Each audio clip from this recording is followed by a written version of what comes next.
Hello बच्चों, welcome to your YouTube channel study point. और मैं हूँ आपका मैथ्स मेंटर विवेक सतवारा। तो आज हम करने वाले मैथ्स के पहले चैप्टर रियल नंबर का वन शॉट वीडियो। तो इस वीडियो में आपको मैं क्या क्या करवाने वाला हूँ, पहले तो ये देख लेते हैं हम बेसिक कॉन्सेप्ट। इस चैप्टर के जितने भी बेसिक कॉन्सेप्ट है करवाएंगे पहले, फिर फंडामेंटल थ्योरम, एलसीएम और एचसीएफ।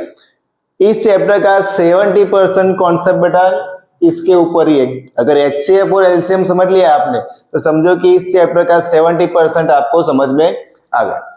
दूसरा समझेंगे हम इस चैप्टर के word problems, proof of irrationality. हमें कोई भी इरेशनल नंबर दिया है उसको हम प्रूव करना सीखेंगे। और फिर केस स्टडी। इस चैप्टर में से कौन से केस स्टडी बनती है वो भी मैं आपको एक वीडियो में करवा के जाने वाला हूं। ठीक है, तो सबसे पहले तो समझते बेटा कि रियल नंबर होता क्या है। तो हमें कोई भी नंबर दिया हो, वर्ल्ड का कोई भी नंबर हो, चलो हम उसको डिवाइड करते हैं। कोई भी नंबर होता है वो सिर्फ टू टाइप्स का होता है, या तो वो रियल नंबर होगा या तो फिर वो इमेजिनरी नंबर होगा।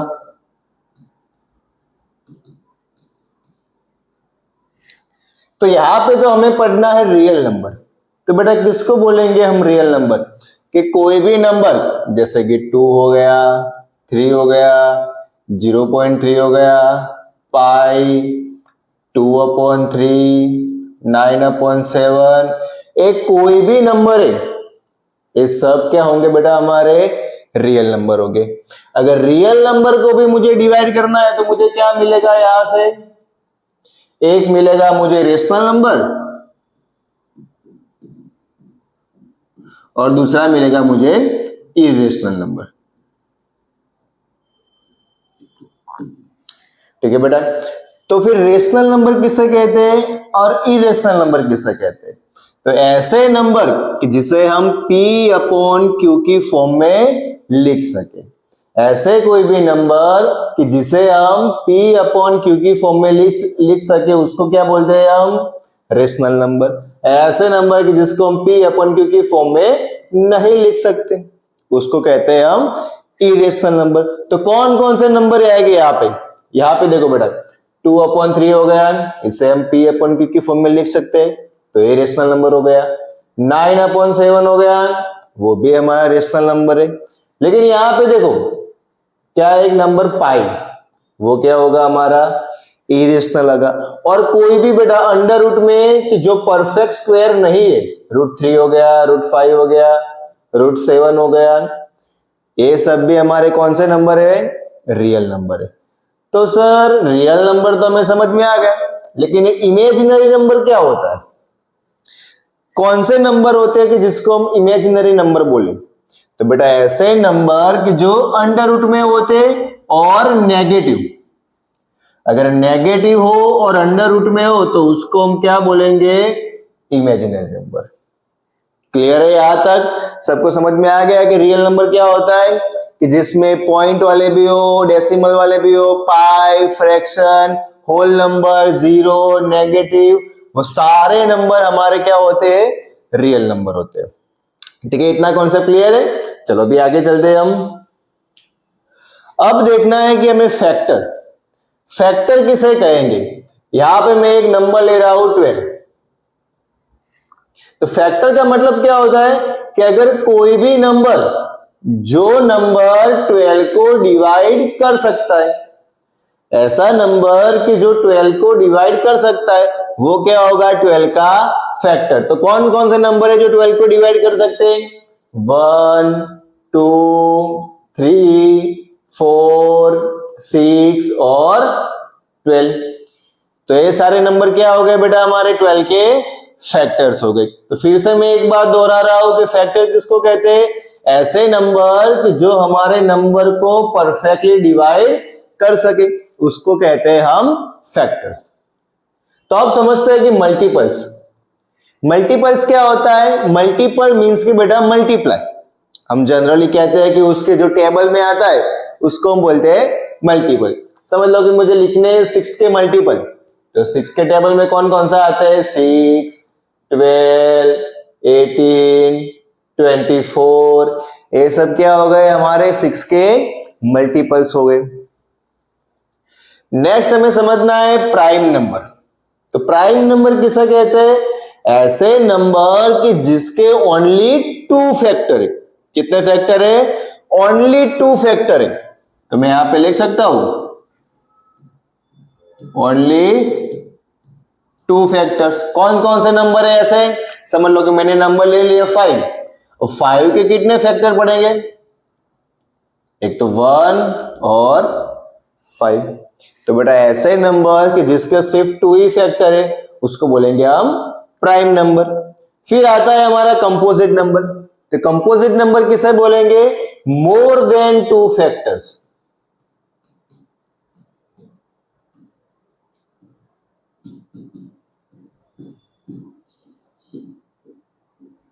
ऐसे नंबर कि जिसके मोर देन 2 फैक्टर्स है उसको बोलेंगे हम कंपोजिट नंबर।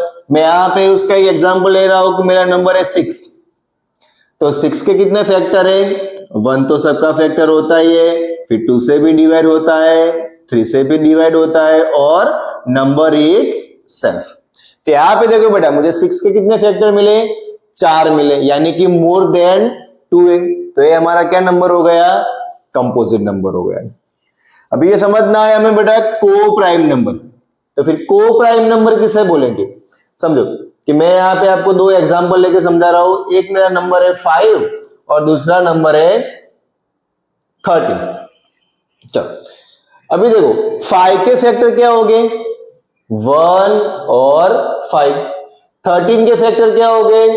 1 और 13। अब इन दोनों में कॉमन फैक्टर क्या है? ओनली 1। इसके अलावा कोई भी कॉमन फैक्टर है इसमें? नहीं है। तो ऐसे नंबर्स, ऐसे 2 नंबर्स कि जिसके कॉमन फैक्टर में ओनली 1 ही हो, 1 के अलावा कोई कॉमन फैक्टर नहीं है, तो उसको क्या बोलेंगे बेटा हम? को प्राइम नंबर। तो क्या लिख सकता हूं मैं यहां पे? Only 1 as a common factor.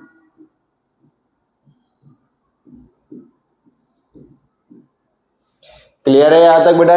ये सब जो बातें हमारी बेसिक सी बातें, इसको ही हमें यूज करके आगे के क्वेश्चन सॉल्व करने। ठीक है, चलो तो आगे चलते हैं हम। अब देखना है फंडामेंटल थियरम ऑफ अरिथमेटिक। तो क्या बोल रहा है फंडामेंटल थियरम हमारा? Every composite number can be express as a product of prime number. Every composite number, चलो मैं एक नंबर ले रहा हूं कंपोजिट नंबर, यानी कि मेरा 12। अब 12 के हम फैक्टर निकालते तो क्या क्या हो गए? 2 से डिवाइड करेंगे तो 3, 2 से 3, 3 और 1। तो 12 के मुझे प्राइम फैक्टर कौन कौन से मिले? 2 मल्टीप्लाई 2 मल्टीप्लाई 3। तो क्या बोल रहा है बेटा यहां हमारे? Any composite number, every composite number can be expressed as a product of prime number। समझ आ रहा है मैं क्या बोल रहा हूं? Every composite number can be expressed as a product of prime number and this factorization is unique। मतलब कि हर कंपोजिट नंबर के लिए ये फैक्टराइजेशन कैसा होगा? डिफरेंट होगा। वो तो हमें पता ही है, क्योंकि मैं इसको मल्टीप्लाई करूंगा तो मुझे 12 ही मिलेगा, इसके अलावा कोई नंबर मुझे मिल ही नहीं सकता। ठीक है बेटा, तो हमें फंडामेंटल थ्योरम ये समझाना चाहता है कि कोई भी कंपोजिट नंबर हो उसको हम प्राइम नंबर के प्रोडक्ट की फॉर्म में लिख सकते हैं। क्लियर है यहां तक? चलो अभी आगे बढ़ते हैं हमारे इस चैप्टर के मेन कॉन्सेप्ट पे, HCF एंड LCM। तो पहले तो HCF का मतलब क्या होता है? HCF का मतलब क्या होगा? Highest common factor. Highest common factor मतलब कि बेटा ऐसा सबसे बड़ा नंबर कि वो दोनों नंबर को क्या कर पाए? डिवाइड कर पाए। चलो यहां पे मैं एक एग्जांपल ले रहा हूं। मेरे पास एक नंबर है 20 और दूसरा नंबर है मेरे पास 64। ठीक है, अब इन दोनों नंबर का मुझे क्या निकालना है, HCF निकालना है। HCF मतलब हाईएस्ट कॉमन फैक्टर, ऐसा सबसे बड़ा नंबर कि जो 20 और 64 दोनों को ही कंप्लीटली डिवाइड कर पाए, ऐसा सबसे बड़ा नंबर कि जो 20 और 64 को कंप्लीटली डिवाइड कर पाए।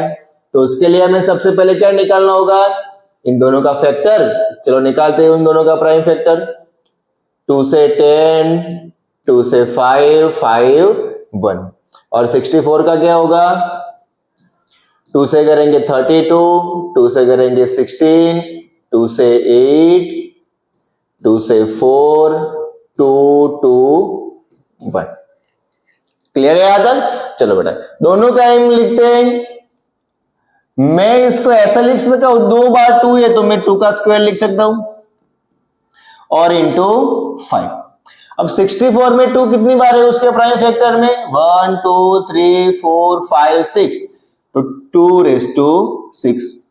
अब एक बात बेटा ध्यान से समझ लो, हमें जब भी HCF फाइंड करना हो, क्या फाइंड करना हो, HCF, तो हमें जो भी कॉमन नंबर है HCF के लिए हमें सिर्फ कॉमन नंबर से लेने हैं।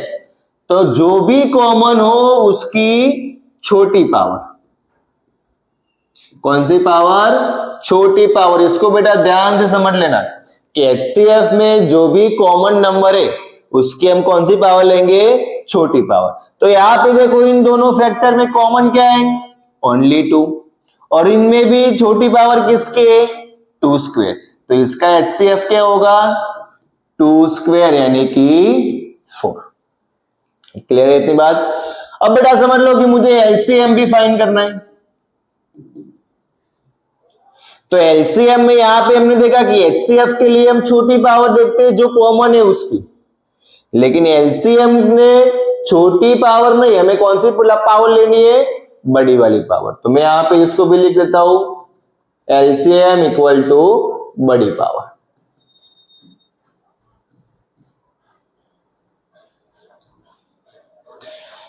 क्या लेना है हमें LCM में बेटा, बड़ी वाली पावर। तो इन दोनों में से बड़ी वाली पावर कौन सी है, 2⁻6। और एक बात, HCF में बेटा हम सिर्फ जो कॉमन होते वही लेते, लेकिन LCM के लिए जो कॉमन नहीं है उसे भी हमें क्या करना पड़ेगा, मल्टीप्लाई करना पड़ेगा। मींस के 5 भी यहां पे क्या होगा, मल्टीप्लाई होगा। तो 2⁻6 कितना होगा, 64 होगा, और इंटू 5, 64 इंटू 5 क्या होगा, 6 4 जा 20 और 5 6 जा 30 प्लस 2 30। ठीक है, तो हमें 20 और 64 का HCF कितना मिला, 4, और LCM कितना मिला हमें, 320। इतनी बेटा बात याद रखनी है कि अगर HCF निकालना हो तो जो भी हमारे कॉमन फैक्टर है उसकी छोटी पावर, और अगर LCM निकालना हो तो जो भी हमारे कॉमन फैक्टर है उसकी बड़ी पावर, और जो कॉमन नहीं है उसे भी हमें क्या करना है, मल्टीप्लाई करना है। क्लियर है इतनी बात? चलो इक्वेशन सॉल्व करते हैं हम। यहां पे दिया हुआ है, find LCM of 40, 36, 126 by applying the prime factorisation. चलो करते हैं, सबसे पहले तो सबका फैक्टराइजेशन करेंगे। 2 से करेंगे 20, 2 से 10, 2 से 5, 5, 1। 36 का निकालेंगे तो क्या आएगा, 2 से 18, 2 से 9, 3 से 3, 3 और 1। अब 126 का निकालेंगे, चलो तो क्या होगा, 126 का निकालेंगे तो 63। अब 63 तो 2 से होता नहीं है,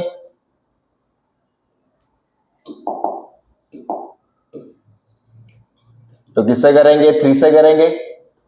21, 3 से 7, 7।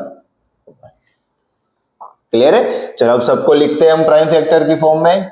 40 का क्या हो गया, मैं इसको 2 क्यूब लिख सकता हूं, और 5। 36 को क्या लिख सकते हैं हम, 2 बार 2 है यानी कि 2 स्क्वायर, और 2 बार 3 है यानी कि 3 स्क्वायर। 126 को क्या लिख सकता हूं मैं, एक बार 2a और 2 बार 3a और 1 बार 7 है। हमें क्या निकालना है यहाँ पे? एलसीएम। चलो, तो क्या बेटा हमने पिछली वाली स्लाइड में कि जब भी हमें एलसीएम निकालना हो तो जो भी कॉमन नंबर है उसकी बड़ी पावर, तो यहाँ पे 2 सब में कॉमन है और उसकी बड़ी पावर क्या है? क्यूब, तो क्यूब हो गया। 3 में कॉमन और सबसे बड़ी पावर क्या है? 3 स्क्वायर। 5 एक बार आ रहा है और 7 भी कितनी बार आ रहा है? एक ही बार। हमने पढ़ा था कि मेरा अगर एलसीएम निकालना हो तो जो कॉमन नहीं है उसे भी क्या करना पड़ेगा? हमें मल्टीप्लाई करना पड़ेगा। चलो अभी करते हैं। 2 क्यूब 8, 3 स्क्वायर 9 और 5 7 जा 35। ठीक है, चलो 8 9 से कितना होता है?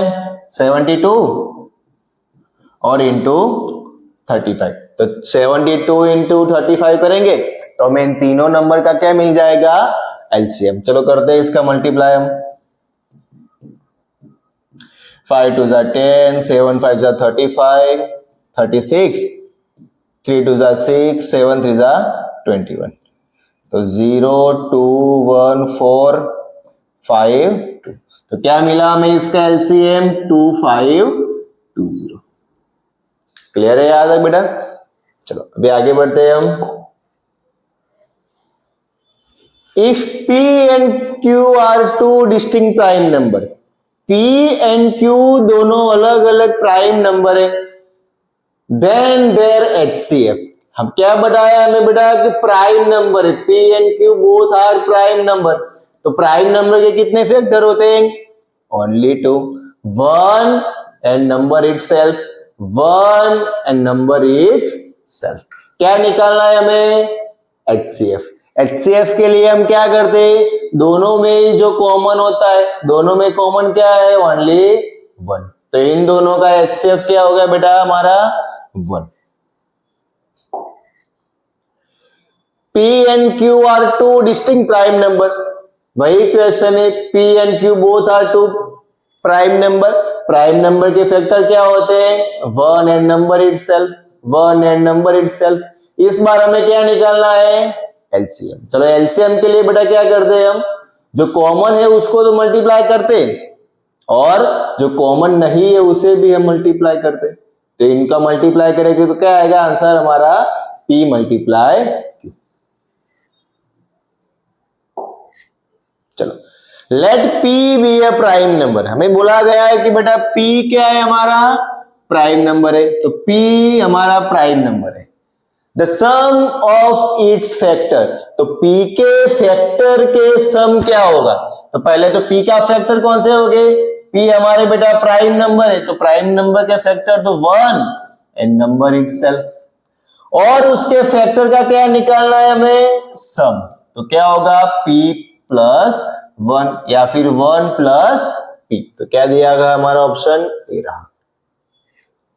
पहले बेटा क्वेश्चन को ध्यान से समझो, फिर उसको लिखो और इजीली आपको समझ में आ जाए, ऐसे सारे क्वेश्चन है इस चैप्टर के। The HCF of to consecutive positive integers, तो दो कंसेक्यूटिव नंबर से उसका हमें क्या निकालना है?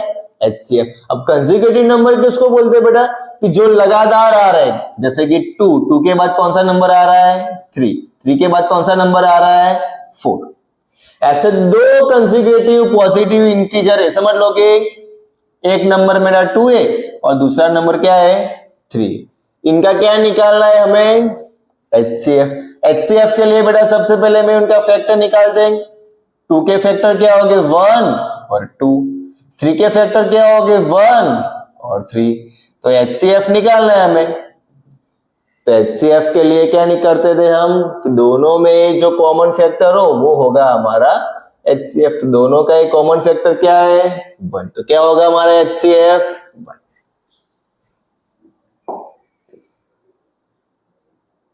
चलो अभी रेशियो फाइंड करना है हमें। The ratio of LCM and HCF, मुझे LCM और HCF का रेशियो निकालना है। किसका? लेकिन least composite number, least composite number. तो लीस्ट कंपोजिट नंबर क्या है बेटा हमारा 4 एंड लीस्ट प्राइम नंबर, और लीस्ट प्राइम नंबर क्या है सबसे छोटा प्राइम नंबर 2। तो 4 और 2 के एलसीएम और एचसीएफ का मुझे रेशियो निकालना है। सबसे पहले तो हम एलसीएम और एचसीएफ फाइंड करते हैं। चलो 4 के फैक्टर क्या हो गए 2 इंटू 2 के फैक्टर क्या हो गए 1 इंटू 2। ठीक है, चलो एचसीएफ में हम क्या लेते हैं कि जो दोनों में ही कॉमन हो उससे, तो दोनों में कॉमन क्या है एक ही बार 2 आता है तो 2। एलसीएम में बेटा क्या लेते हैं हम, जो कॉमन है उसको तो लेना ही है, उसके बाद जो कॉमन नहीं है उसे भी मल्टीप्लाई करना है, तो 2 2 जा 4। तो एलसीएम कितना मिला हमें 4 और एचसीएफ कितना मिला हमें 2, तो 2 2 जा 4 यानी कि 2/1 2:1। तो कहां पे हमारा ऑप्शन ए रहा।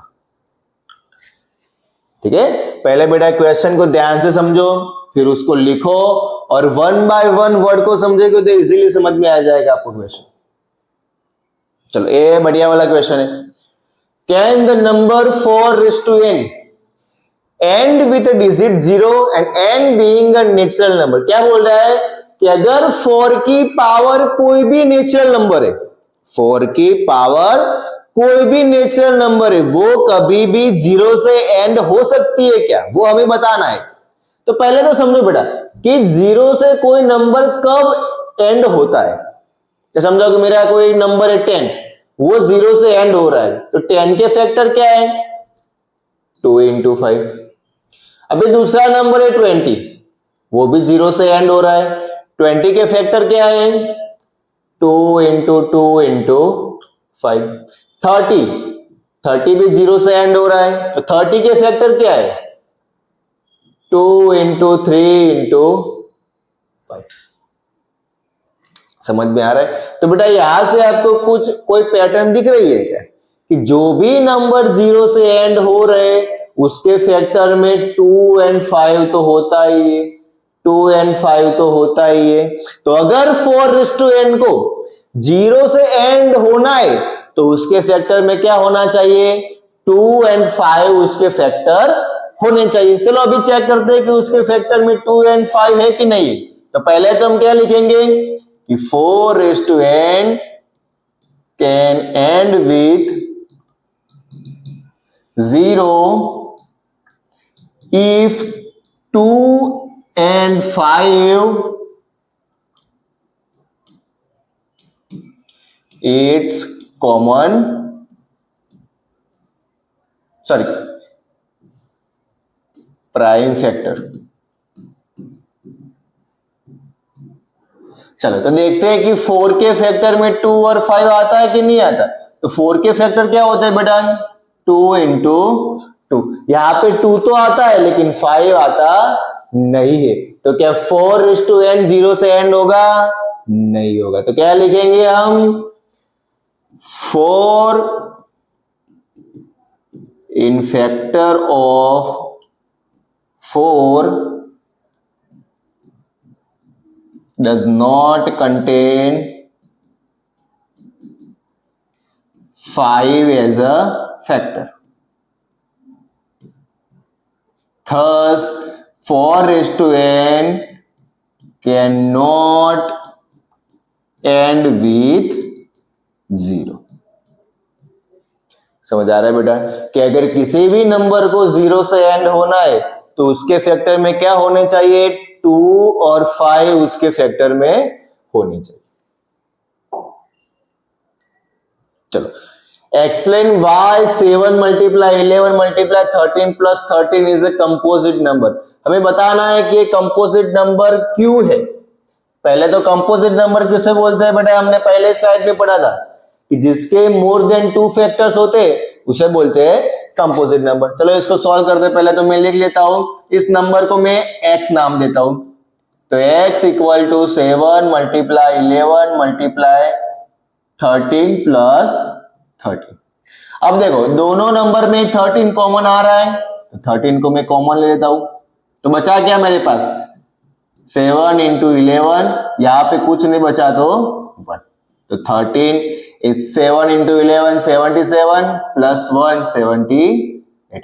अभी यहां पे देखो बेटा, कोई भी नंबर के दो फैक्टर तो होते हैं, 1 और नंबर इटसेल्फ, उसके अलावा मुझे दो फैक्टर और मिल गए। क्या मिल गए?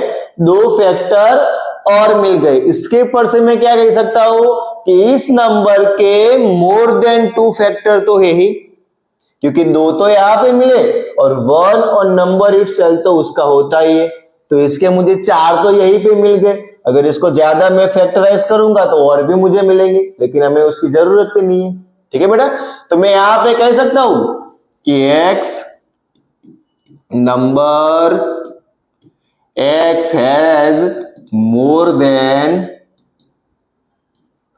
2 factors, thus x is a composite number।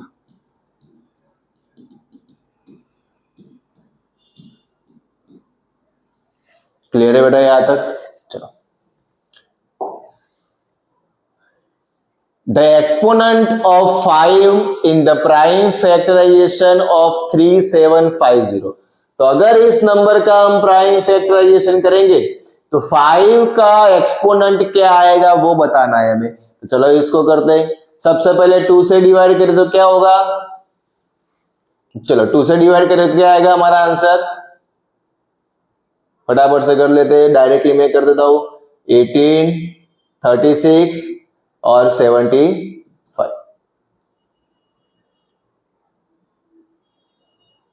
चलो अब 5 से करेंगे तो क्या आएगा? 5 3 जा 15, 5 8 जा तो 40 हो जाएगा। 7 से करेंगे 35 और 5। चलो अब इसको 5 से करेंगे तो क्या होगा? 75। अब इसे फिर से 5 से करेंगे तो क्या होगा? 15। 5 से करेंगे तो 3 और 1। तो क्या मिले इसके फैक्टर? मुझे क्या मिले? 3750। 5 कितनी बार आ रहा है? हमें तो सिर्फ 5 का ही देखना है। तो 5 कितनी बार आ रहा है? 4 बार। तो 5 के एक्सपोनेंट क्या होगा बेटा हमारा? 5। क्लियर है इतनी बात? चलो अभी हमने एलसीएम और एचसीएफ तो फाइंड करना सीख लिया, लेकिन अगर हमें उसको वेरीफाई करने का बोले, क्या बोले उसको बेटा? वेरीफाई करने का, तो हमारे लिए उसके पास एक फॉर्मूला है। क्या है? LCM multiply HCF equal to product of two number. यानी कि जो भी हमें दो नंबर का एलसीएम और एचसीएफ निकाले उसका प्रोडक्ट कितना होगा? एचसीएफ और एलसीएम के मल्टीप्लाई जितना।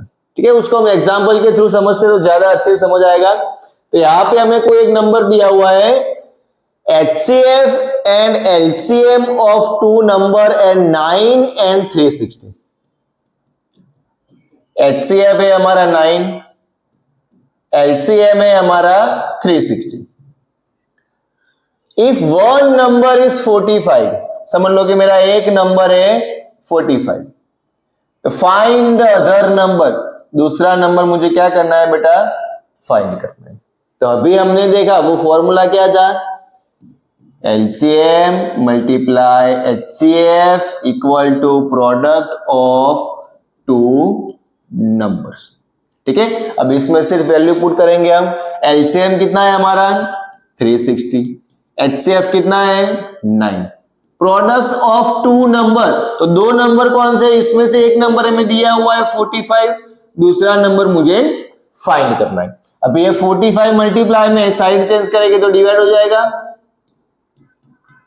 Equal to be. चलो इसको कट शॉर्ट कर दे। 9 5 जा 45। अब इसको कट शॉर्ट करेंगे तो 7 जा और 2 से, तो दूसरा नंबर क्या मिला मुझे?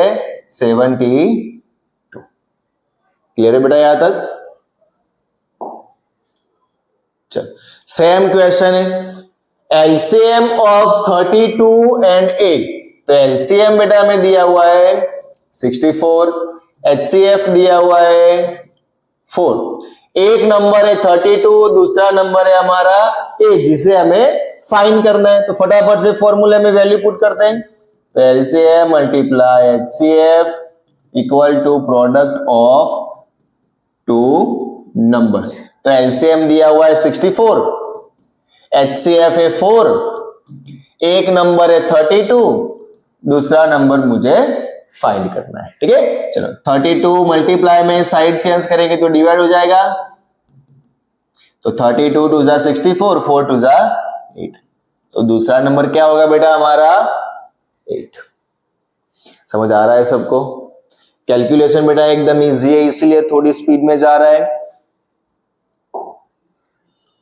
चलो, if LCM of A and 18, दो नंबर है A एंड 18, उसका LCM हमें दिया हुआ है 36 and HCF of A and 18 is 2।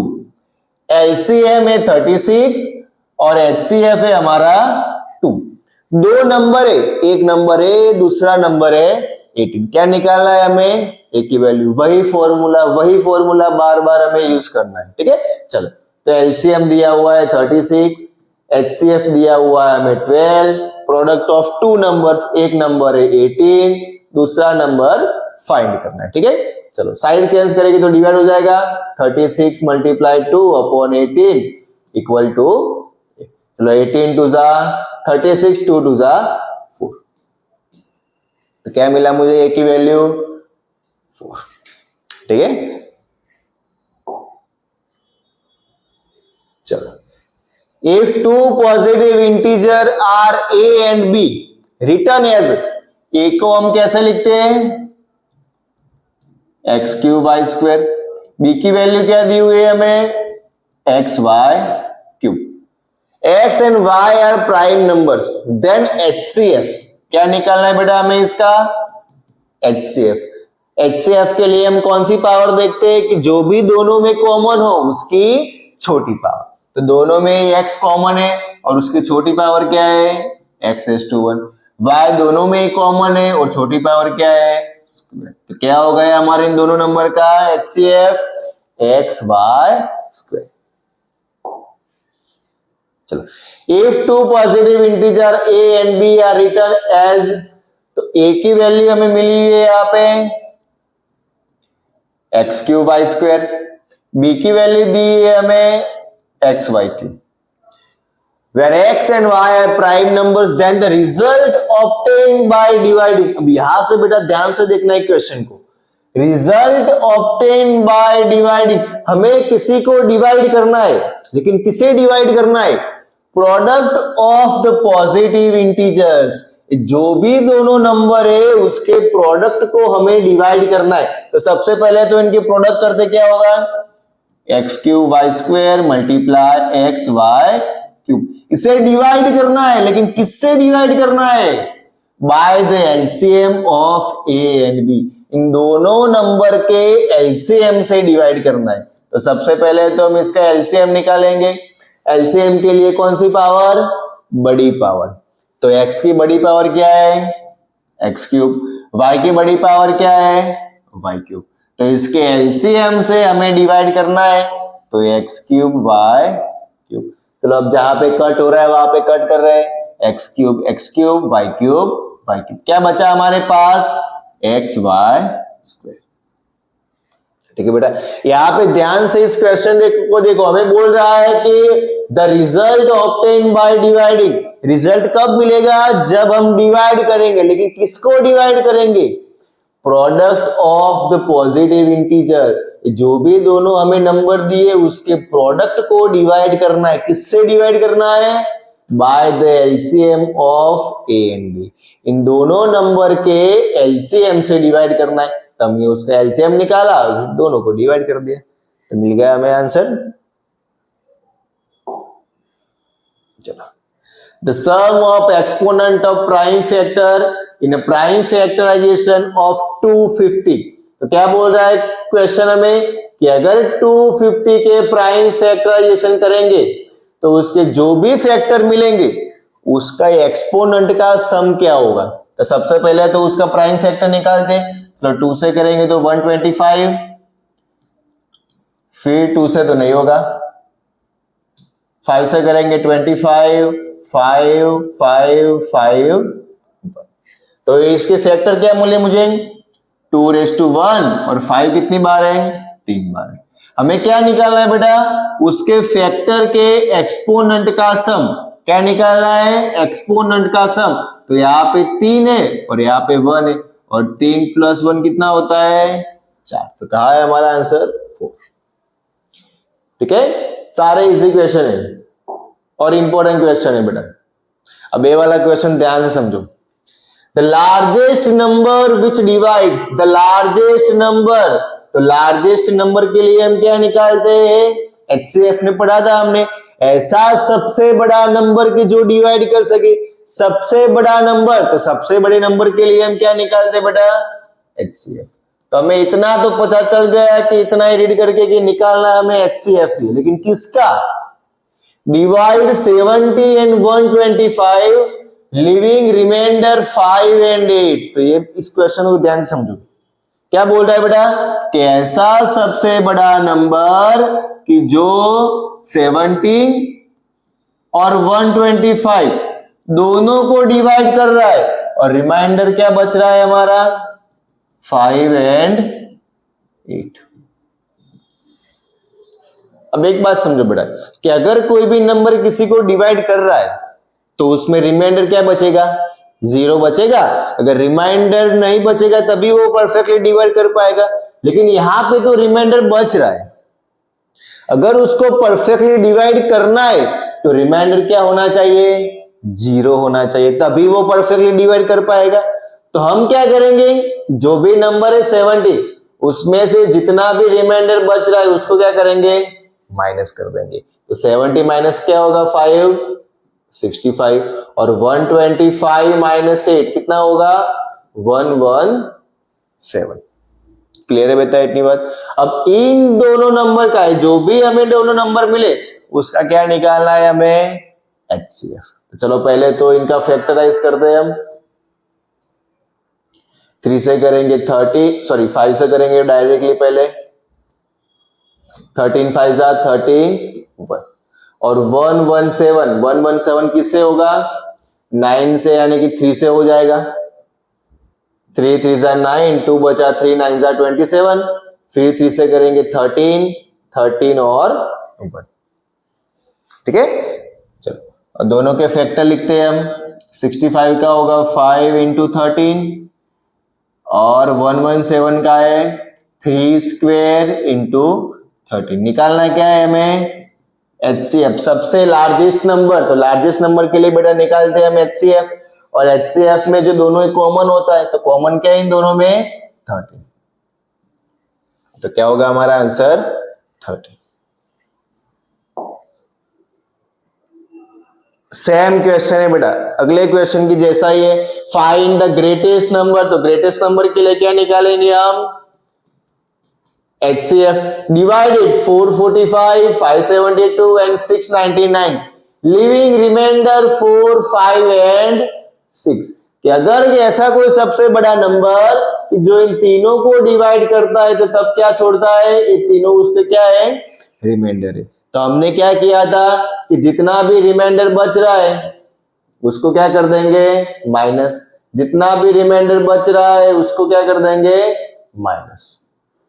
चलो करेंगे उसको माइनस तो क्या बचेगा यहाँ पे बचेगा 441 यहाँ बचेगा 567 और यहाँ पे होगा 690। इन तीनों नंबर का हमें क्या निकालना है HCF।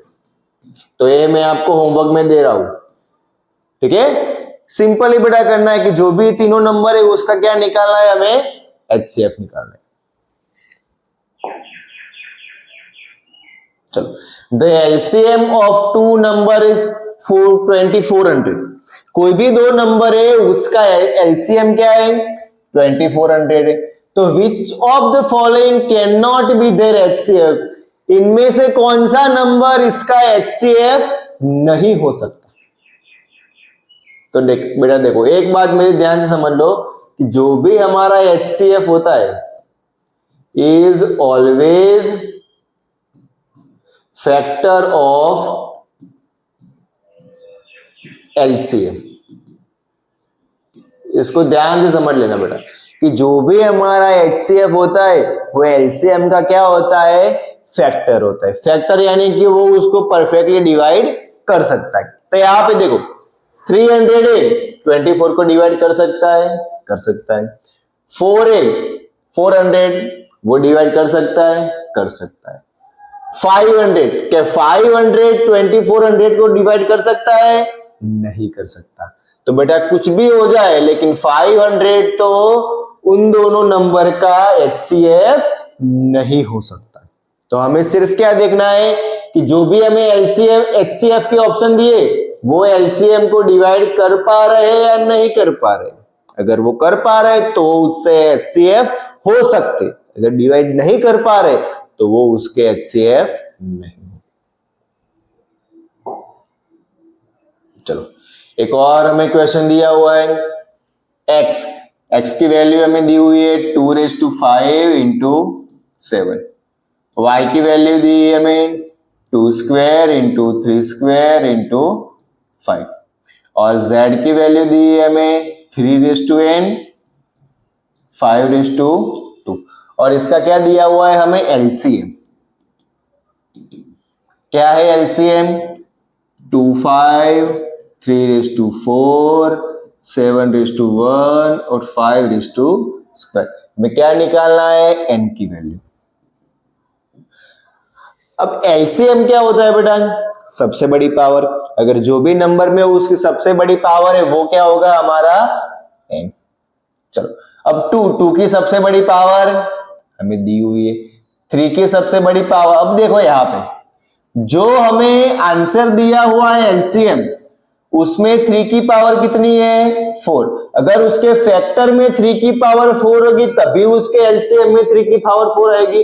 अगर फैक्टर में नहीं होगी तो यहां भी नहीं होगी। लेकिन यहां पे तो हमें 3 की पावर क्या 4 दी हुई। इसका मतलब क्या हुआ बेटा कि अगर फैक्टर में कहीं पे भी 3 की पावर 4 है, लेकिन यहां पे देखो यहां पे तो किसी में नहीं है, तो यहाँ पे n की जगह पे हम क्या रखेंगे तो 3 की पावर 4 आ जाएगी, n की जगह पे हम लिखेंगे 4। समझ आया इतने बाद? चलो तो क्या होगा हमारा आंसर 4। चलो 2 numbers are in a ratio 2:3। यहीं पे हमें 2 नंबर का रेशियो दिया हुआ है। तो बेटा जब भी हमें रेशियो दिया होता है तो हम क्या लिखते हैं, उसको x की फॉर्म में लिखते हैं। तो चलो मैं लेता हूं कि let the ratio be x। तो एक नंबर मेरा हो गया 1 number 2x and second number 3x। उसका LCM दिया हुआ है हमें 180। तो what is the HCF of these 2 numbers. तो हमें इन दोनों नंबर का क्या निकालना है, HCF। सबसे पहले तो देखो बेटा हमारे नंबर क्या है, ये दोनों नंबर है, तो उसके हम HCF और LCM निकालते हैं पहले। तो LCM क्या होगा, ये 2 नंबर है तो उसके फैक्टर क्या होंगे 2 इंटू एक्स और इसका क्या होगा 3 इंटू एक्स।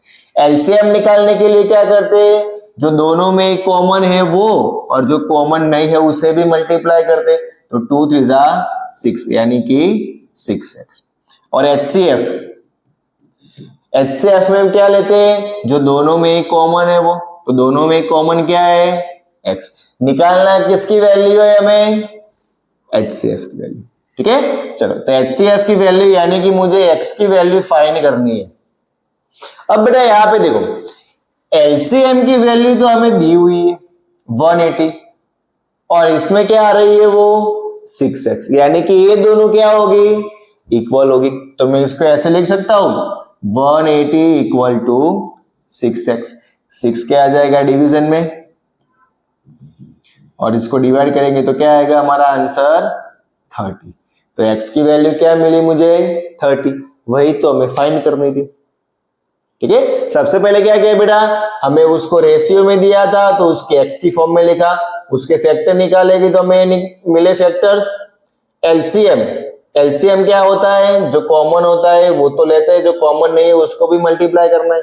HCF क्या होता है? सिर्फ कॉमन वाले नंबर यानी कि x, और नंबर्स में हमें एलसीएम दिया हुआ है 180, तो हमने क्या किया? सिर्फ कंपेयर किया x वाला और नंबर वाला, तो हमें मुझे x की वैल्यू मिल गई यहां से।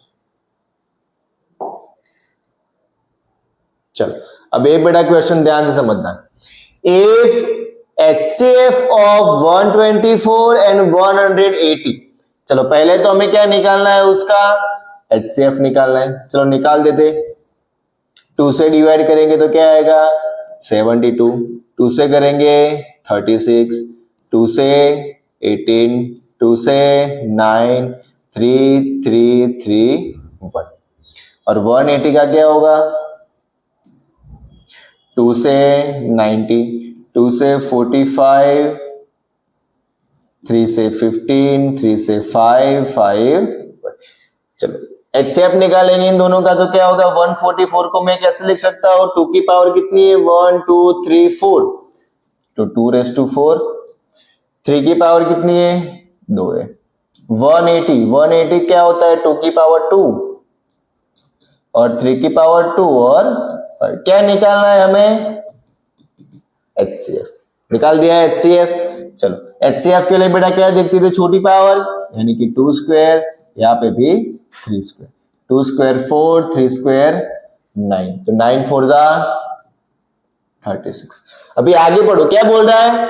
HCF of 144 and 180 is expressed in a form of 13m minus 3, यानी कि बेटा इन दो नंबर का जो भी HCF मिला है मैं किसकी फॉर्म में लिख सकता हूं?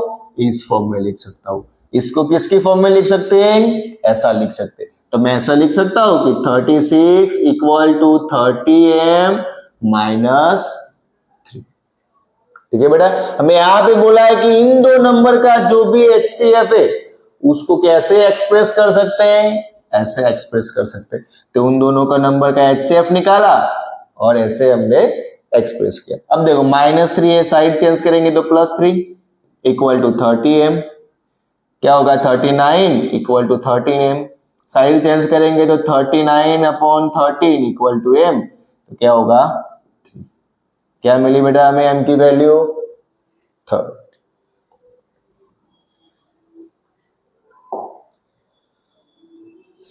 सेम टू सेम वैसा क्वेश्चन है। क्या बोला बेटा? If LCM of 12 and 42, LCM of 12 and 42 is 10m plus 4, इन दोनों नंबर के एलसीएम को कैसे लिख सकते हैं हम? 10m प्लस m की फॉर्म में। तो क्या करना है हमें? इन दोनों नंबर का एलसीएम निकालना है और इक्वल टू इसको लिखना है। तो ये मैं आपको होमवर्क दे रहा हूं, ये आपको खुद से करना है। जैसा हमने पहले पिछली वाली क्वेश्चन किया है सेम टू सेम वैसे का ही, उसमें हमने HCF फाइंड किया था, इसमें हमें क्या निकालना है? LCM। ठीक है, कर पाओगे होमवर्क में? सबसे इजी क्वेश्चन है। तो अब बेटा देखो, अब आ गए आपके वर्ड प्रॉब्लम। वर्ड प्रॉब्लम में सिर्फ दो ही चीजें समझनी है कि कब हमें LCM निकालना है और कब हमें HCF निकालना है। कई बच्चे क्या करते हैं कि जब देखते हैं कि क्वेश्चन में ग्रेटेस्ट, लार्जेस्ट, बिगेस्ट नंबर दिया हो तो HCF निकाल देते हैं, और स्मॉलेस्ट, लीस्ट या कुछ स्मॉलर नंबर फाइंड करना हो तो LCM निकाल देते हैं। ऐसा नहीं करना है बेटा, क्योंकि हर बार वो अप्लाई नहीं होगा। तो सिर्फ ये दो चीजें ध्यान से समझ लो, उसके बाद आपको कोई भी वर्ड प्रॉब्लम आए आप इजीली उसको सॉल्व कर सकते हो। ठीक है, सिर्फ दो चीजें समझनी है कि हमें HCF कब निकालना है और LCM कब निकालना है। तो समझो, पहले तो हमें क्वेश्चन को पढ़ना है ध्यान से, और फिर हमें प्रेडिक्ट करना है कि जो भी हमारा आंसर होगा वो बड़ा आएगा या फिर छोटा आएगा। क्या प्रेडिक्ट करना है हमें? सिर्फ क्वेश्चन को पढ़ के कि जो भी हमारा आंसर होगा वो जो दिए गए नंबर है उससे बड़ा होगा या फिर छोटा होगा। तो अगर हमने चलो प्रेडिक्ट कर लिया कि मेरा आंसर क्या आ रहा है? छोटा आ रहा है। क्या आ रहा है? छोटा आ रहा है। अगर हमारा आंसर छोटा आ रहा है तो हम क्या फाइंड करेंगे? HCF। और हमें लगता है कि हमारा जो भी आंसर है दिए गए हुए नंबर से बड़ा आ रहा है। तो बड़ा आंसर के लिए हम क्या फाइंड करेंगे? एलसीएम। क्लियर है बेटा? इतनी छोटी सी बात समझ लेने, उसके बाद कोई भी वर्ड प्रॉब्लम आए आप इजीली उसको सॉल्व कर पाओगे। क्या समझना है? पहले तो क्वेश्चन पढ़ना है ध्यान से, उसके बाद हमें समझना है कि जो भी हमारा आंसर होगा वो दिए गए हुए नंबर से बड़ा होगा या फिर छोटा होगा।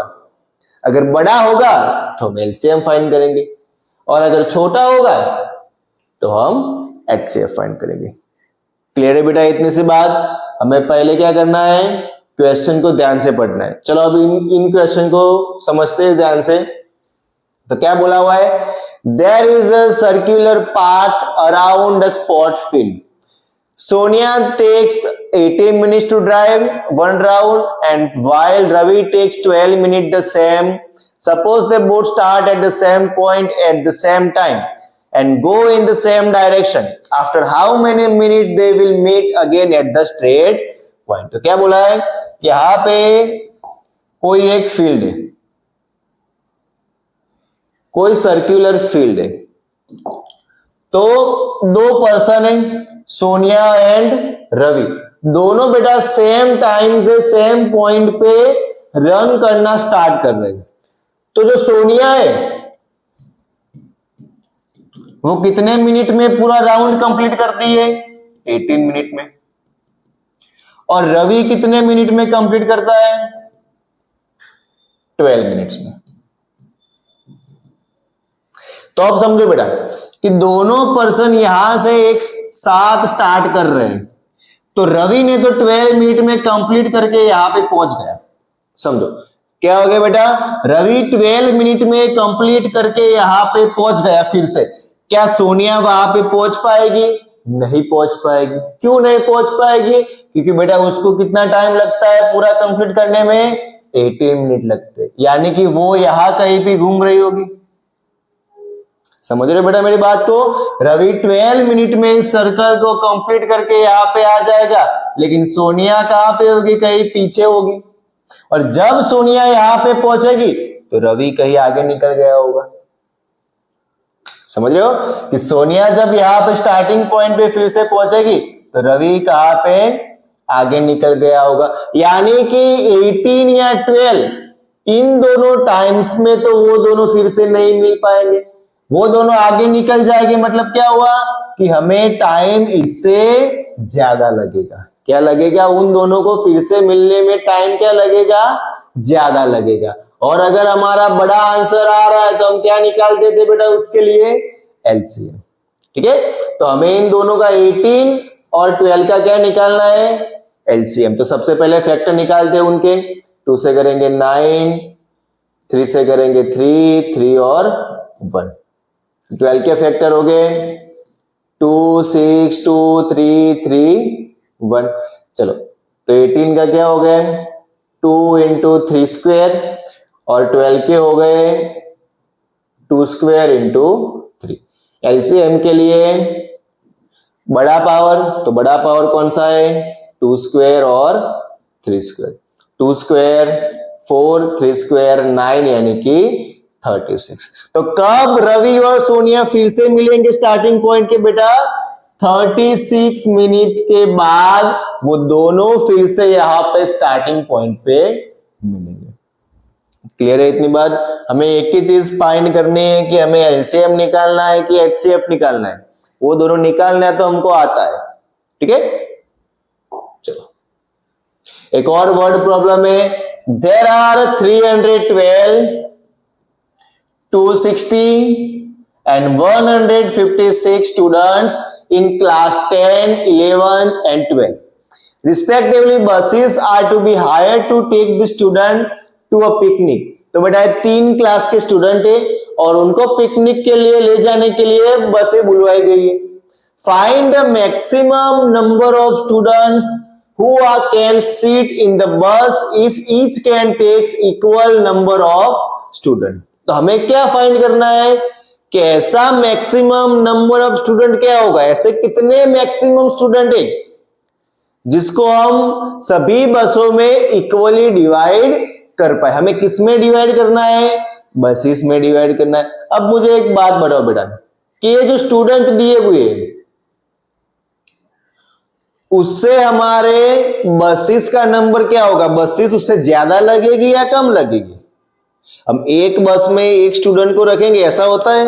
नहीं होता है। तो क्या होगा बेटा कि जो भी 32 का नंबर होगा, जितनी बस हमें चाहिए होगी वो क्या होगी? स्टूडेंट से कम होगी, और कम होगी तो हमें उसके लिए क्या फाइंड करते थे? HCF। तो हमें इन तीनों नंबर का क्या निकालना है? HCF। ठीक है, चलो तो उसको फैक्टराइज करते हैं। चलो 2 से डिवाइड करेंगे तो क्या होगा? 156, फिर से 2 से करेंगे तो 78, फिर 2 से करेंगे तो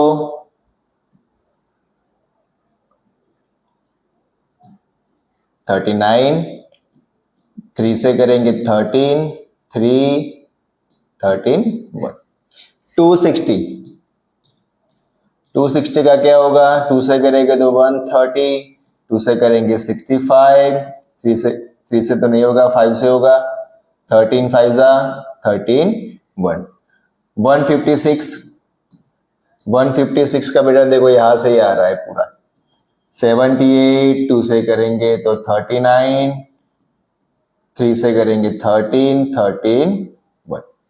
तो चलो इन तीनों को निकालते हैं हम।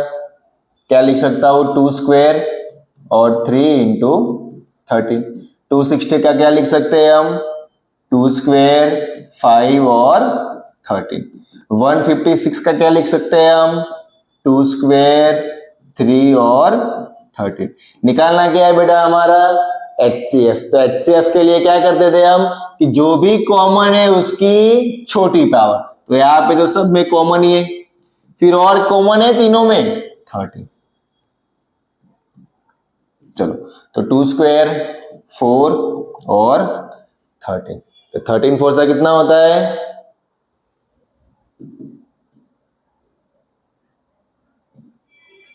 52। तो बेटा इसमें हमें क्या मिला कि हम सभी बसों में 52 स्टूडेंट उसमें सीटिंग हो उसकी, तो कंप्लीटली सभी बसों में इक्वली हम उनको डिवाइड कर पाएंगे। क्लियर है बेटा इतनी बात? चलो एक और वर्ड प्रॉब्लम है। 3 farmers have 490 kgs, 588 kgs, 882 kgs of wheat respectively. Find the maximum capacity of bags so that the wheat can be packed in the exact number of bags. तो हमें बेटा ऐसे नंबर्स ऑफ केजी फाइंड करना है कि जो सभी बैगों में हम इक्वली फिल कर सके। अब मुझे एक बात बता दो कि हमें जितने भी केजी वीट है उससे हमारी बैग ज्यादा होगी या कम होगी? ज्यादा होगी या कम होगी बैग्स की नंबर? सिंपल सी बात है बेटा कि जितना भी हमें वेट दिया हुआ है उससे तो हमारी बैग्स कम ही होगी, और कम होगी तो उसके लिए हम क्या फाइंड करते थे छोटे नंबर के लिए? HCF। तो ये वर्ड प्रॉब्लम आपको खुद से करना है। इतना समझ में आ गया बेटा कि क्या निकालना है हमें? इन तीनों नंबर का HCF निकालना है। कर पाओगे खुद से? इजी क्वेश्चन है, ठीक है। चलो इस चैप्टर के बेटे 2 पार्ट्स हैं। एक तो है हमारा पहला LCM HCF वाला कॉन्सेप्ट, और दूसरा है हमारा इरेशनलिटी प्रूव करने वाला। इस कॉन्सेप्ट में से एक तुम्हारे 3 मार्क्स के क्वेश्चन में कंपलसरी आने वाला है।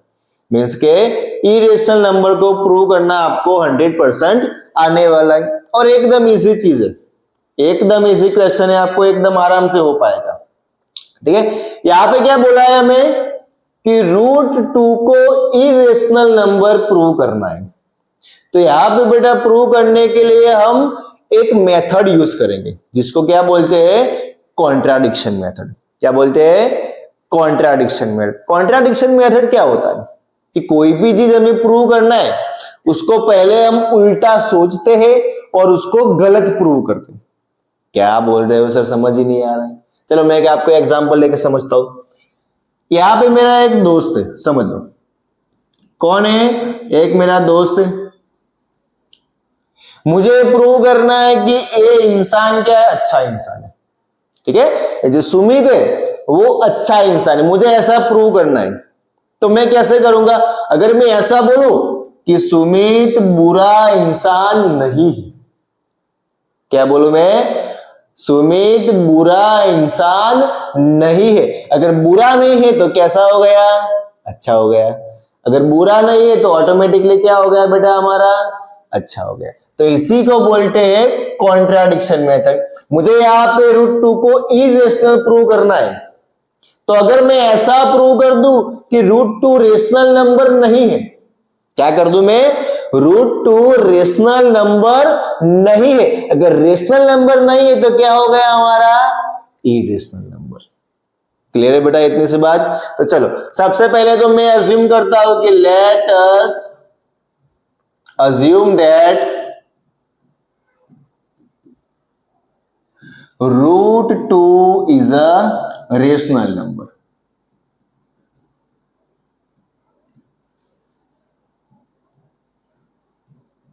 चलो ये हमारा रेशनल नंबर हो गया। अगर कोई भी रेशनल नंबर हो तो उसको हम P/Q की फॉर्म में लिख सकते हैं, लिख सकते हैं। चलो मैंने लिख दिया। रेशनल नंबर को हम किसकी फॉर्म में लिख सकते हैं? P/Q की फॉर्म में। और एक बात बेटा ध्यान से समझनी है कि जो हमारे P एंड Q दोनों नंबर है वो कैसे नंबर है? को प्राइम नंबर है। यहां पे हमारा पूरा क्वेश्चन टिका हुआ है। P एंड Q दोनों कैसे नंबर है? को प्राइम नंबर है। हमने पढ़ा था को प्राइम नंबर किसे बोलते हैं?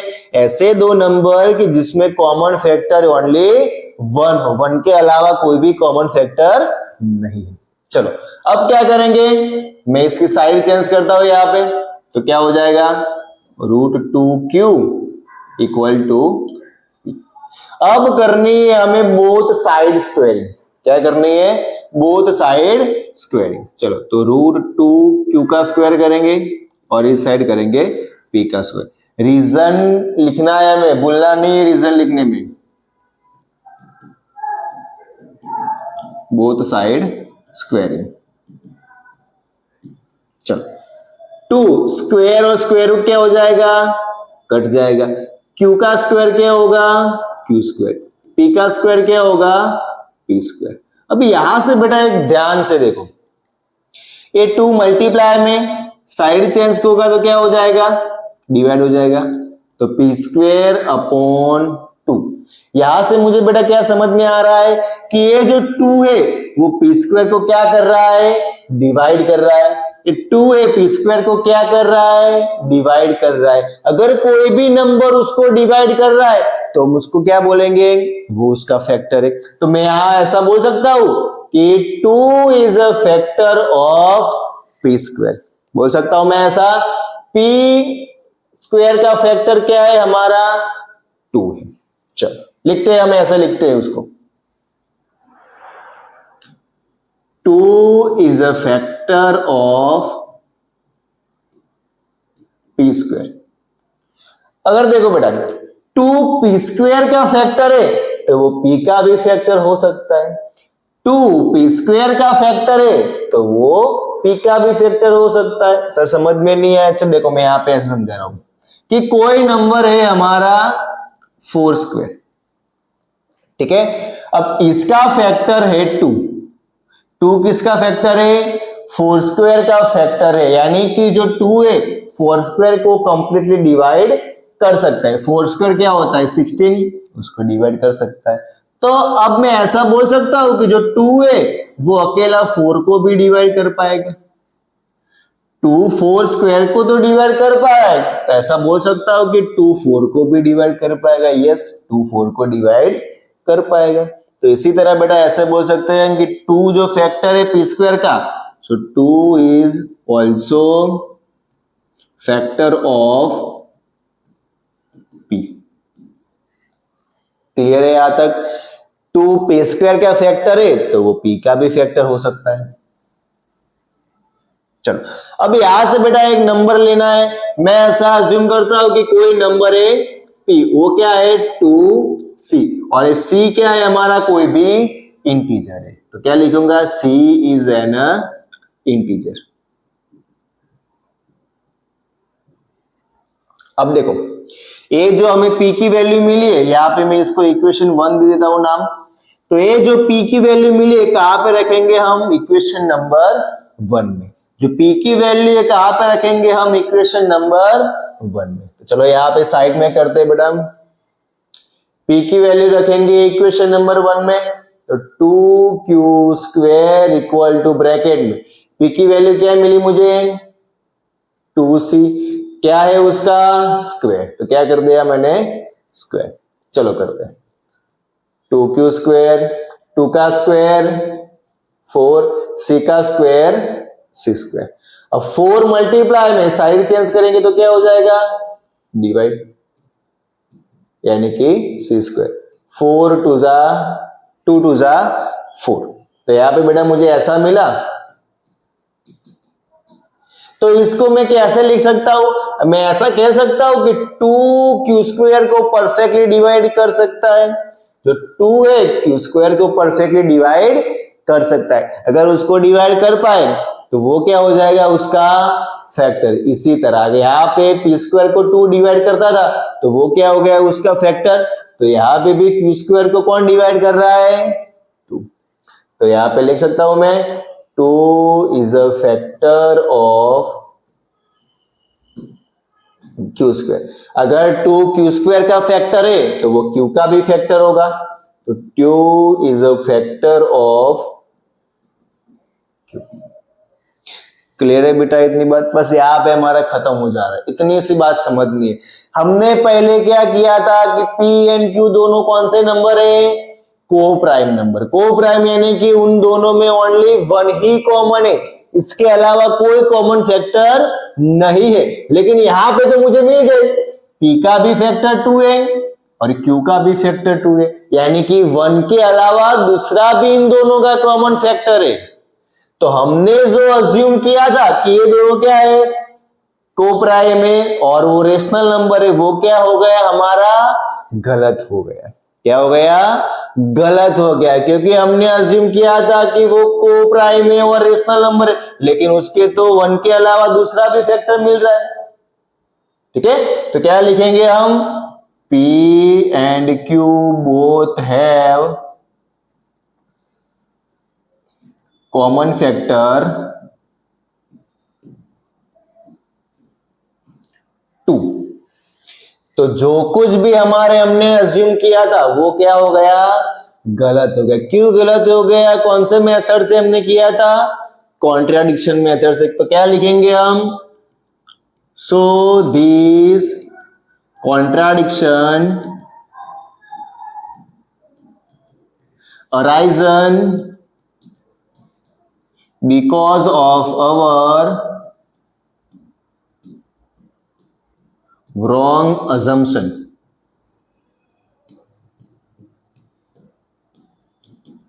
हमने जो भी अज्यूम किया था वो क्या था? हमारा गलत था। तो हमने अज्यूम किया था कि √2 कैसा नंबर है? रेशनल नंबर है, लेकिन जो भी अज्यूम किया था वो क्या है? हमारा गलत है। तो √2 क्या हो जाएगा बेटा? हमारा इरेशनल।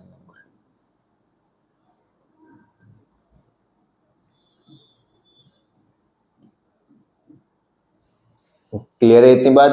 मैं फिर से इसको रिपीट कर रहा हूं क्योंकि बहुत ही इंपॉर्टेंट क्वेश्चन है। ऐसे आपको कुछ भी आ सकता है, √2 भी आ सकता है, √3, √5, √7 कुछ भी आ सकता है।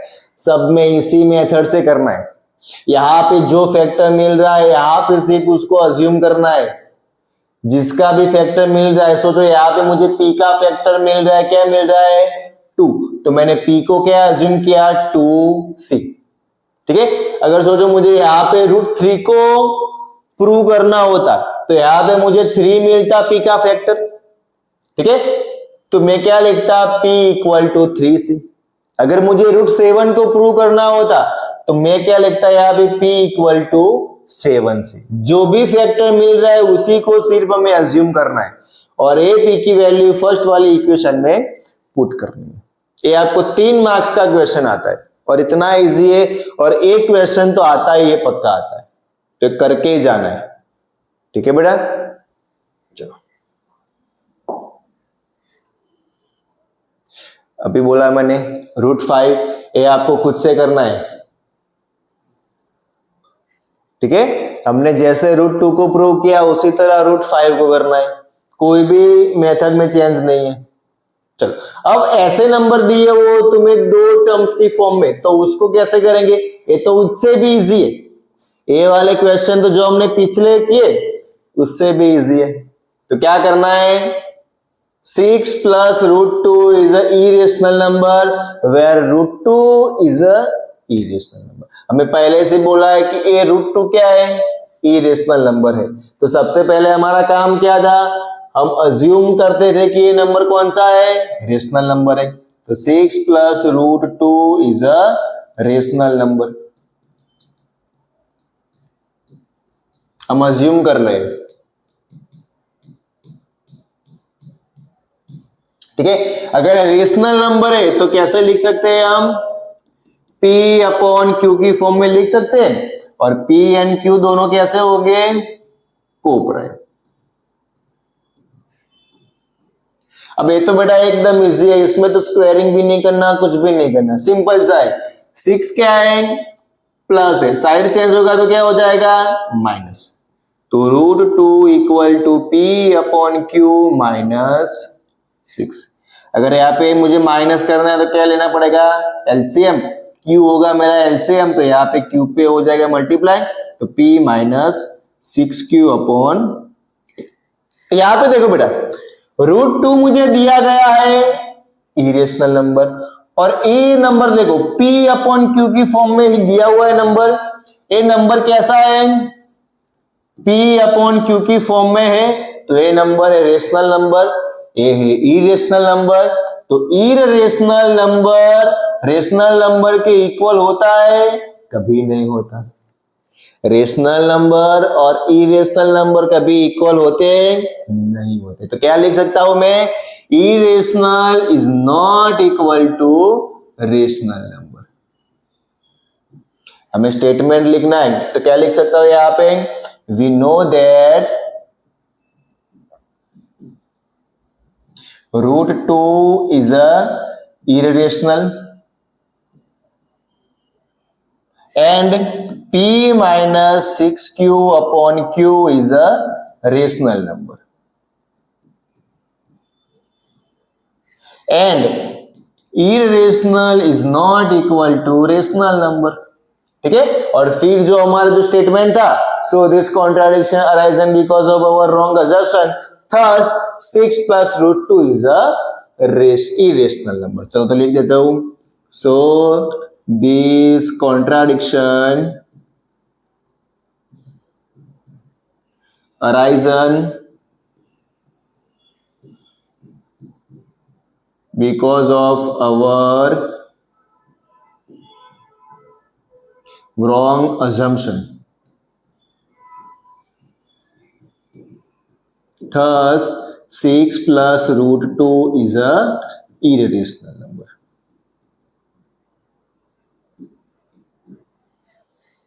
क्लियर बेटा, सिर्फ हमने क्या किया, प्लस था साइड चेंज किया, माइनस कर दे, एलसीएम ले लिया।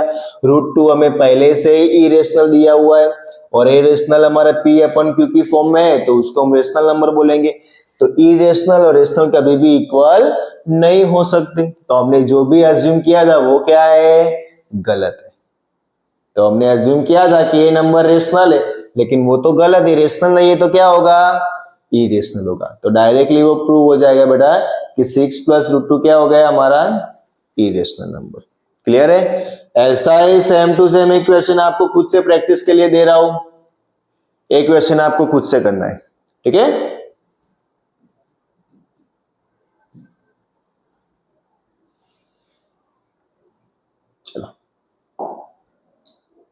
चलो अभी एक क्वेश्चन दिया हुआ है हमें, prove that √2 plus √3 an irrational number. हमारा पहला स्टेप क्या था, इन दोनों को, इस नंबर को हमें क्या करना है, अज्यूम करना है कि ये रेशनल नंबर है। चलो तो कहते हैं सबसे पहले अज्यूम,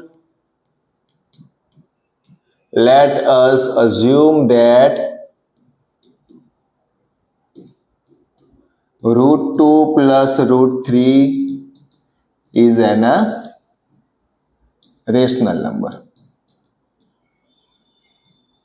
अगर रेशनल नंबर है तो उसको क्या लिखेंगे हम, P अपॉन Q की फॉर्म में लिखेंगे, और P एंड Q क्या होगा हमारे को प्राइम नंबर्स। चलो अब क्या करना है बेटा, दोनों साइड हमें स्क्वायरिंग करना है। क्या करना है, बोथ साइड स्क्वायरिंग। चलो बोथ साइड स्क्वायरिंग करते हैं। √2 plus √3 square equal to P square upon Q square. Reason खास लिखना है, हमने क्या किया, बोथ साइड स्क्वायर। क्लियर है।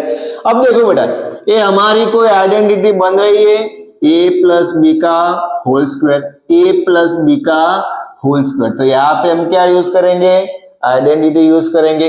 चलो तो क्या होती थी आइडेंटिटी, a प्लस बी का होल स्क्वायर क्या होता है हमारा, a square plus B square plus 2ab। चलो a स्क्वायर यानी कि √2 का स्क्वायर प्लस b का स्क्वायर यानी कि √3 का स्क्वायर प्लस 2ab, तो 2 √2 into √3 equal to P square upon Q square. Square square root cut, square square root cut, 2 plus 3 plus 2, √3 into √2 √6। तो क्या हो गया, 2 plus 3 5 plus 2 √6 equal to P square upon Q square. ठीक है बेटा, यहां तक समझ में आ रहा है।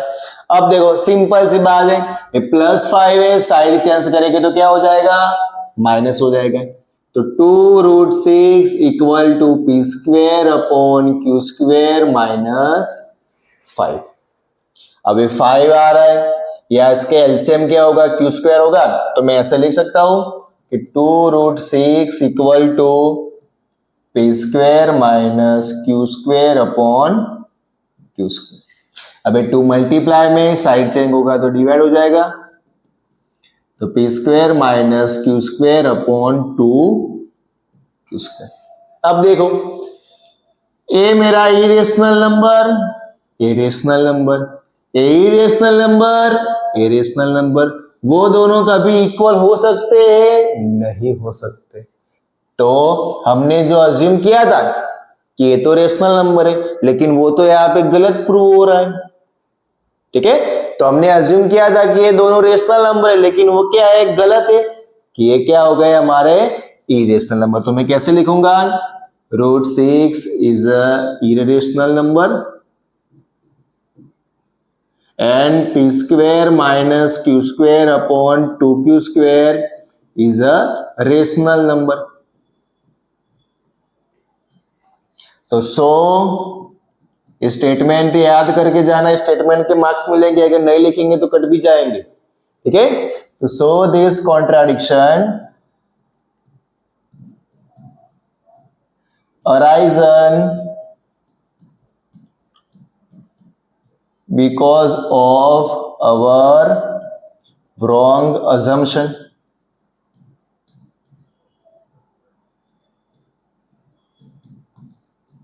Thus, √2 plus √3 is a irrational number। Clear है बेटा इतने से बात, चलो यस। तो अभी बेटा इस चैप्टर के हम आखिरी पड़ाव पे खड़े हैं। पहले हमने क्या पढ़ा, एलसीएम एचसीएफ निकालना पड़ा, फिर हमने कोई भी इरेशनल नंबर है उसको प्रूव कैसे करते वो पढ़ा, और अब इस चैप्टर में से किस टाइप की हमें केस स्टडी आ सकती है तो उसको हम स्टडी करेंगे। चलो सबसे पहले हमें नंबर दिया गया है, क्वेश्चन दिया हुआ है, a seminar is being conducted by educational organization where participant will be educator of different subject, the number of participant Hindi. देखो 3 डिफरेंट सब्जेक्ट के हमें पार्टिसिपेंट दिए गए हैं।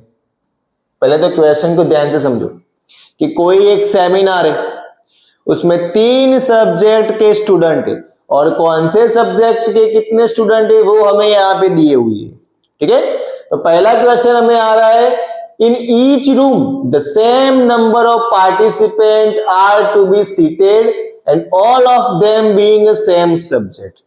तो हमें सभी पार्टिसिपेंट को ऐसे डिवाइड करना है कि सभी रूम्स में इक्वल पार्टिसिपेंट आए। क्या है? सभी रूम्स में इक्वल पार्टिसिपेंट आए और एक रूम में सेम सब्जेक्ट के ही होने चाहिए। अगर एक रूम में हिंदी के है तो उसमें हिंदी के ही होने चाहिए, एक में मैथमेटिक्स के है तो मैथमेटिक्स के होने चाहिए, एक रूम में इंग्लिश के स्टूडेंट है तो इंग्लिश के ही होने चाहिए। तो हमें फाइंड करना है कि एक रूम में हम कितने स्टूडेंट को डिवाइड करेंगे, एक रूम में कितने स्टूडेंट को हम बिठाएंगे। अब मुझे एक बात बता दो बेटा कि जो भी हमारे नंबर्स ऑफ रूम होंगे वो स्टूडेंट से ज्यादा हो गए या कम हो गए? नंबर्स ऑफ रूम हमारे स्टूडेंट से ज्यादा हो गया कम हो गई? ऑब्वियसली बात है कि वो कम ही हो गए। तो जब कम होता है, जब छोटा आंसर आता है तो हम क्या फाइंड करते थे? HCF। क्या फाइंड करते थे बेटा? HCF। चलो तो हम तीनों नंबर के कौन से नंबर हैं? 60, 84 और 108, इन तीनों का क्या निकालेंगे हम? HCF। चलो तो 2 से 30, 15, 3, 5, 5, 1। चलो 84 से करेंगे तो 2 से क्या आएगा? 42, 2 से 21, 3 से 7, 7, 1। 108 का क्या आएगा? 2 से करेंगे तो 54, 2 से करेंगे तो 27, 3 से 9, 3, 1। चलो करते हैं। 60 को कैसे लिख सकता हूं मैं? 2 स्क्वायर इंटू 3 इंटू 5। 84 को कैसे लिख सकते हैं हम? 2 स्क्वायर इंटू 3 इंटू 7। 108 को कैसे लिख सकते हैं हम? 2 स्क्वायर इंटू 3 क्यूब। ठीक है, निकालना क्या है हमें इन तीनों का? HCF। HCF के लिए बेटा जो तीनों में कॉमन है उसकी छोटी पावर, तो तीनों में कॉमन है तो यहाँ पे 2 कॉमन है तो उसकी छोटी पावर सब में सेम ही है। अब 3 की सबसे छोटी पावर क्या है? 1, तो 1। 2 स्क्वायर 4, 4 3 12। तो हमें 12 क्या मिला बेटा? कि 12 स्टूडेंट को हम सभी रूम्स में इक्वली डिवाइड कर पाएंगे। क्या कर पाएंगे? कि सभी रूम्स में हम कितने स्टूडेंट को बैठाएंगे तो सब में इक्वल आएंगे? 12 स्टूडेंट को सभी रूम में हम डिवाइड कर सकते हैं। तो हमारा आंसर क्या गया यहाँ पे? 12। चलो दूसरा क्वेश्चन क्या है? What is the minimum number of rooms required during the event? हमें इतना तो मिल गया कि एक रूम में कितने स्टूडेंट होंगे, लेकिन टोटल रूम कितने चाहिए होंगे हमें? देखो हिंदी के हमारे स्टूडेंट कितने थे? कितने स्टूडेंट है हमारे हिंदी के? 60, इंग्लिश के 84 और मैथ्स के 108। हिंदी के 60 स्टूडेंट है, इंग्लिश के 84 और मैथ्स के हमारे बेटा 108। हमने पढ़ा कि एक रूम में कितने स्टूडेंट आएंगे? 12 स्टूडेंट। तो हिंदी के टोटल स्टूडेंट 60 है, तो मैं 60 डिवाइड बाय 12 करूंगा तो मुझे क्या मिलेगा? 5। यानी कि हिंदी के स्टूडेंट के लिए कितने रूम चाहिए होंगे मुझे? 5 रूम चाहिए होंगे। इंग्लिश, चलो तो 12 क्या होगा बेटा? 12 7 जा 84।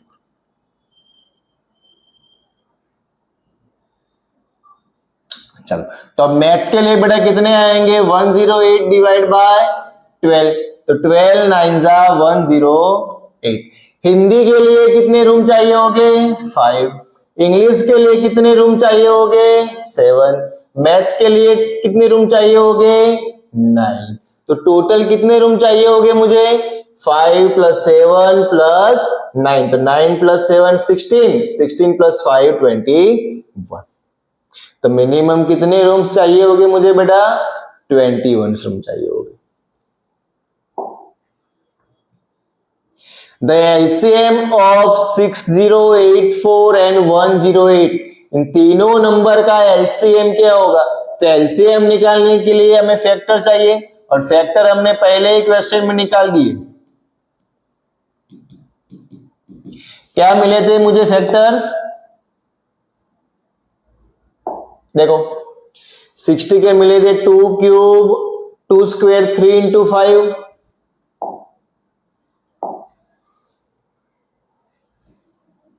कहा गया? यस, 2 स्क्वायर 3 इंटू 5, 84 का क्या मिला था? 2 स्क्वायर 3 इंटू 7,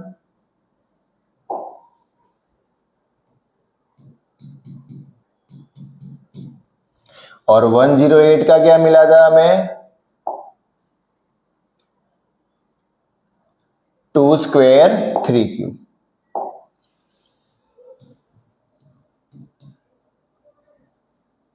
चलो निकालना क्या है बेटा हमें इसका? एलसीएम। तो एलसीएम निकालने के लिए जो भी कॉमन है उसकी बड़ी पावर, तो तीनों में यहाँ पे 2 की तो सेम है। अब 3 में सबसे बड़ी पावर क्या है? 3 क्यूब। अब एलसीएम के लिए बेटा जो कॉमन नहीं है उसे भी हम मल्टीप्लाई करते हैं, तो 5 और 7 इन तीनों को हमें क्या करना पड़ेगा बेटा? मल्टीप्लाई करेगा, और इसको मल्टीप्लाई करेंगे तो हमारा आंसर क्या मिल जाएगा? यहाँ पे हमारा आंसर आ जाएगा। मल्टीप्लाई खुद से करना है अभी, अब ठीक है। चलो, the product of HCF and LCM of 60, 84 and 108, इन तीनों नंबर के LCM और HCF का मल्टीप्लाई क्या होगा? तो पहले क्वेश्चन में हमने HCF निकाला था, कितना मिला था हमें? 12 मिला था। और LCM पिछले क्वेश्चन में हमने LCM निकाला था, तो उसका जो भी आंसर आया उसको 12 से मल्टीप्लाई करेंगे तो हमें क्या मिल जाएगा? इन दोनों का प्रोडक्ट मिल जाएगा। क्लियर है इतनी सी बात? चलो, अब यहां तक आ गए हो तो इतना तो समझ में आ रहा है कि आपको थोड़ा सा तो इंटरेस्ट था। अब बेटा इसमें से कुछ भी आपको समझ में आया हो तो कमेंट करके बताना, अगर ना समझ आया हो तो भी कमेंट करके बताना। कई बार क्या होता है कि मेरे जैसे ऑफलाइन पढ़ाने वाले टीचर अगर पहली बार कैमरा के सामने आते तो थोड़ा सा नर्वसनेस होता है। मुझे पता है कि इस वीडियो में क्वालिटी में थोड़ी ऊपर नीचे हुई होगी, लेकिन वो सब बेटा टेक्निकल चीज है, टाइम के साथ वो सब इंप्रूव होती चली जाएगी, उसमें कोई बड़ी वाली बात नहीं है। लेकिन हाँ, एक बात की मैं आपको गारंटी दे रहा हूं कि अगर आप यहाँ पे आए हो, अपना टाइम निकाल के आए हो, यहाँ पे टाइम अपना इन्वेस्ट कर रहे हो, तो आपको कंटेंट की मैं कोई कमी नहीं रहने दूंगा। ठीक है, तो अभी आपका काम क्या है कि आपको जो भी फीडबैक देना है, चाहे अच्छा हो बुरा हो, कुछ भी देना है कमेंट सेक्शन में बताओ। अगर बुरा होगा तो मैं इसको इंप्रूव कर पाऊंगा, और अच्छा होगा तो उससे मुझे मोटिवेशन मिलेगा। तो अब करना क्या है आपको? सबसे पहले तो जो पूरी इसकी जो पीपीटी है, पीडीएफ मैं डिस्क्रिप्शन में दे रहा हूं, घर पे खुद से सॉल्व करने सारे क्वेश्चन। ठीक है, जो सारे क्वेश्चन है आपको खुद से सॉल्व करने हैं। कई बार क्या होता है कि बच्चे वन शॉट वीडियो देख लेते, आते यूट्यूब पे वन शॉट वीडियो देखते चले जाते, उस टाइम तो उनको समझ में आता है, लेकिन जब एग्जाम में या कहीं पे टेस्ट दे रहे हो, स्कूल में जब क्वेश्चन आता है सामने तो नहीं कर पाते। क्योंकि बेटा मैथ्स प्रैक्टिस का सब्जेक्ट है, जितनी प्रैक्टिस करोगे उतना ही मैथ्स में कॉन्फिडेंस आएगा, और जितना कॉन्फिडेंस आएगा उतना ही तुम अच्छा परफॉर्म कर पाओगे। ठीक है, तो इस पीडीएफ को पूरा खुद से सॉल्व करना है। तो मिलते हैं अब अगले वीडियो में इस चैप्टर की एक्सरसाइज के साथ, तब तक के लिए गुड बाय।